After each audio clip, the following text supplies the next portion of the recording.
बातमी जतमधून जत विधानसभा मतदारसंघाचे महाविकास आघाडीचे अधिकृत उमेदवार माननीय विक्रमसिंह दादा सावंत यांच्या प्रचारार्थ आज संक येथे जाहीर सभा पार पडली। या जाहीर सभेला कर्नाटक राज्याचे मुख्यमंत्री सिद्धरामय्या उपस्थित राहून लोकांना संबोधित केले।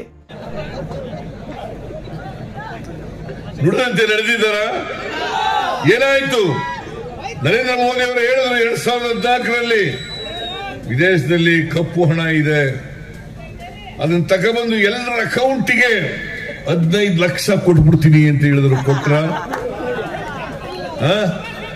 ಕೊಟ್ರೇನ್ರಿ? 2 ಕೋಟಿ ಉದ್ಯೋಗಗಳನ್ನ ಪ್ರತಿ ವರ್ಷ ಸೃಷ್ಟಿ ಮಾಡ್ತೇನೆ, ನಿರುದ್ಯೋಗಿ ಯುವಕರಿಗೆ ಕೊಡ್ತೇನೆ ಅಂತಂದ್ರು। ಕೊಟ್ರ?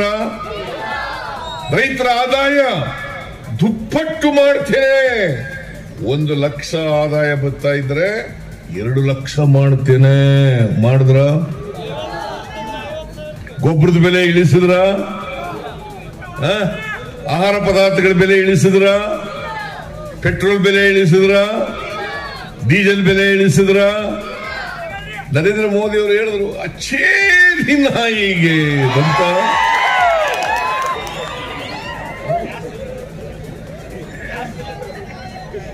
ಒಳ್ಳೆ ದಿನ ಬಂತ ನಿಮ್ಗೆ? ಬಂತ ಒಳ್ಳೆ ದಿನ? ಬಂತ? ಬರ್ಲಿಲ್ಲ। ನರೇಂದ್ರ ಮೋದಿ ಅವರು ಬಂದು ಹೇಳಿದ್ರು, ಅಡ್ವರ್ಟೈಸ್ಮೆಂಟ್ ಕೂಡ ಕೊಟ್ಟರು ಇಲ್ಲಿನ ಸರ್ಕಾರ। ನಾವು ಗೃಹಲಕ್ಷ್ಮಿ ಯೋಜನೆಯಲ್ಲಿ ಏನು 2,000 ಕೊಡ್ತೀವಿ ಅಂತಂದು ಅದನ್ನ ಕೊಡ್ತಾ ಇಲ್ಲ, ಜಾರಿ ತಗೊಬಂದಿಲ್ಲ ಅಂತ ಸುಳ್ಳು ಹೇಳಿದ್ರು। ನಾನು ಹೇಳ್ತೀನಿ ನರೇಂದ್ರ ಮೋದಿ ಅವರಿಗೆ, ನರೇಂದ್ರ ಮೋದಿ ಅವರೇ ಕರ್ನಾಟಕಕ್ಕೆ ಬರ್ರಿ, ಕರ್ನಾಟಕಕ್ಕೆ ಬರ್ರಿ, ಅಲ್ಲಿ ಬಂದು ನೋಡಿ। ನಾವು 2,000 ರೂಪಾಯಿ ಪ್ರತಿ ತಿಂಗಳು 1,22 ಲಕ್ಷ ಕುಟುಂಬದ ಮನೆ ಯಜಮಾನಿಯರಿಗೆ 2,000 ರೂಪಾಯಿ ಕೊಡ್ತಾ ಇದ್ದೇವೆ, ಒಂದು ನೋಡಿ।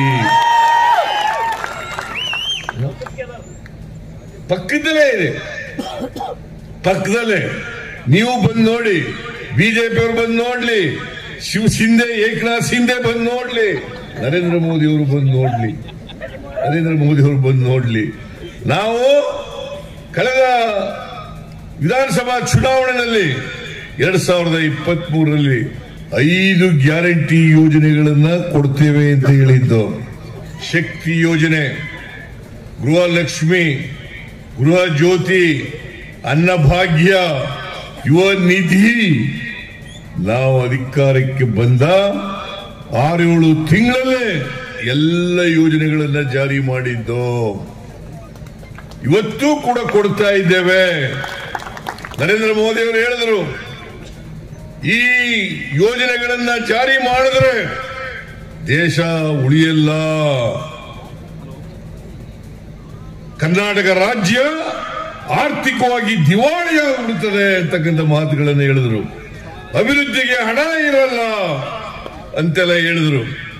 ನಾನು ಹೇಳಿದೆ, ನಾವು ಗ್ಯಾರಂಟಿ ಯೋಜನೆಗಳನ್ನ 100% ಜಾರಿ ಮಾಡೇ ಮಾಡ್ತೀವಿ, ಅಭಿವೃದ್ಧಿಗೂ ಕೂಡ ಹಣ ಕೊಡ್ತೀವಿ,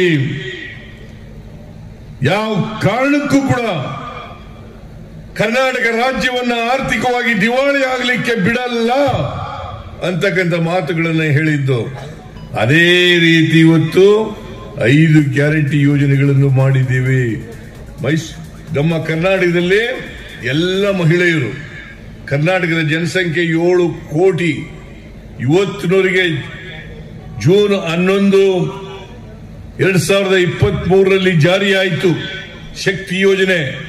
ಅವತ್ತಿನಿಂದ ಇವತ್ತಿನವರೆಗೆ 325 ಕೋಟಿ ಮಹಿಳೆಯರು ಫ್ರೀಯಾಗಿ ಸರ್ಕಾರಿ ಬಸ್ಗಳಲ್ಲಿ ಪ್ರಯಾಣ ಮಾಡಿದ್ದಾರೆ, ಫ್ರೀಯಾಗಿ, ಯಾರು ಕೂಡ ಟಿಕೆಟ್ ತಗೋಬೇಕಾಗಿಲ್ಲ। ಪ್ರತಿದಿನ 200 ರೂಪಾಯಿಗಳು ಉಳಿತಾಯ ಆಗ್ತಾ ಇದೆ।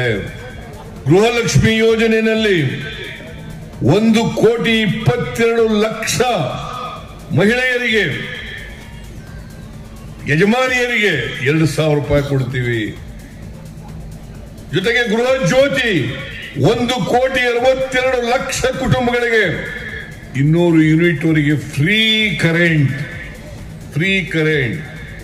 ನಾವು ಕರ್ನಾಟಕ ಇಡೀ ದೇಶದಲ್ಲಿ 5 kg ಅಕ್ಕಿಯನ್ನ ಎಲ್ಲ BPL ಕಾರ್ಡ್ ಹೋಲ್ಡರ್ಸ್ಗೆ ಫ್ರೀಯಾಗಿ ಅಕ್ಕಿ ಕೊಡ್ತಕ್ಕಂಥ ಕಾರ್ಯಕ್ರಮವನ್ನು ಜಾರಿಗೆ ತಗೊಂಡ್ಬಂದದ್ದು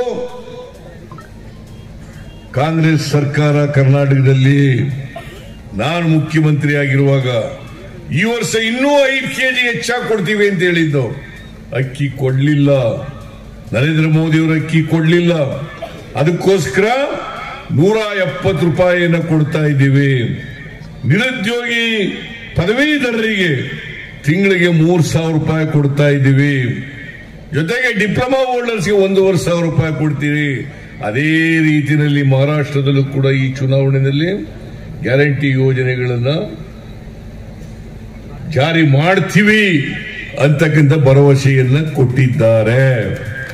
ನರೇಂದ್ರ ಮೋದಿ ಅವರು ಒಂದ್ ಕಡೆ ಹೇಳ್ತಾರೆ, ಗ್ಯಾರಂಟಿ ಯೋಜನೆಗಳನ್ನ ಜಾರಿ ಮಾಡಿದ್ರೆ ರಾಜ್ಯ ರಾಷ್ಟ್ರ ಆರ್ಥಿಕವಾಗಿ ದಿವಾಳಿ ಆಗ್ತದೆ, ಅಭಿವೃದ್ಧಿಗೆ ಹಣ ಇರಲ್ಲ ಅಂತ ಹೇಳ್ತಾರೆ.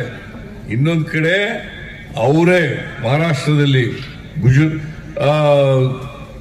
ರಾಜಸ್ಥಾನದಲ್ಲಿ, ಹರಿಯಾಣದಲ್ಲಿ, ಈಗ ಮಹಾರಾಷ್ಟ್ರದಲ್ಲಿ ಕೂಡ, ಜಾರ್ಖಂಡ್ನಲ್ಲೂ ಕೂಡ ಗ್ಯಾರಂಟಿ ಯೋಜನೆಗಳನ್ನ ಭರವಸೆ ಕೊಟ್ಟಿದ್ದಾರೆ, ಜಾರಿ ಮಾಡ್ತೀವಿ ಅಂತ ಹೇಳಿದ್ದಾರೆ. ಒಂದ್ ಕಡೆ ನರೇಂದ್ರ ಮೋದಿ ಅವರು ಹೇಳ್ತಾರೆ ಇವನು ಮಾಡಬಾರದು ಅಂತ ಹೇಳ್ತಾರೆ. ಇನ್ನೊಂದ್ ಕಡೆ ಅವ್ರದೇ ಪಕ್ಷದವರು ಹೇಳ್ತಾರೆ. ಅದನ್ನ ಇವರು ಪ್ರಚಾರ ಮಾಡ್ತಾರೆ. ಇದನ್ನ ನಮ್ ತಿಳ್ಕೋಬೇಕಾಗ್ತದೆ. ಅದರಿಂದ ಮಹಾರಾಷ್ಟ್ರದಲ್ಲಿ ಏನು 6 ಗ್ಯಾರಂಟಿನ 5 ಗ್ಯಾರಂಟಿನ 5 ಗ್ಯಾರಂಟಿ ಏನು ಹೇಳಿದ್ದೀರಿ, 3,000 ರೂಪಾಯಿ ಕೊಡೋದು, ಮಹಾಲಕ್ಷ್ಮಿ ಯೋಜನೆ ನಾವು 2,000 ಕೊಟ್ರೆ ಇವರು 3,000 ಕೊಡ್ತೀವಿ ಅಂತ ಹೇಳ್ತಾ ಇದ್ದಾರೆ. ತಿಂಗಳಿಗೆ 3,000, ಮನೆ ಯಜಮಾನಿಗೆ 3,000 ರೂಪಾಯಿ. ಜೊತೆಗೆ ಎಲ್ಲ ಸರ್ಕಾರಿ ಬಸ್ಗಳಲ್ಲಿ ಫ್ರೀಯಾಗಿ ಹೆಣ್ಮಕ್ಳು ಅವ್ರ ಕೆಲಸಕ್ಕೆ ಹೋಗಂತ ಸ್ಥಳಗಳಿಗೆ, ತವರು ಮನೆಗಳಿಗೆ, ದೇವಸ್ಥಾನಗಳಿಗೆ, ಪ್ರವಾಸ ಸ್ಥಳಗಳಿಗೆ ಹೋಗ್ಲಿಕ್ಕೆ ಅನುಕೂಲ ಆಗ್ತದೆ. ಫ್ರೀಯಾಗಿ ಹೋಗ್ಬೋದು.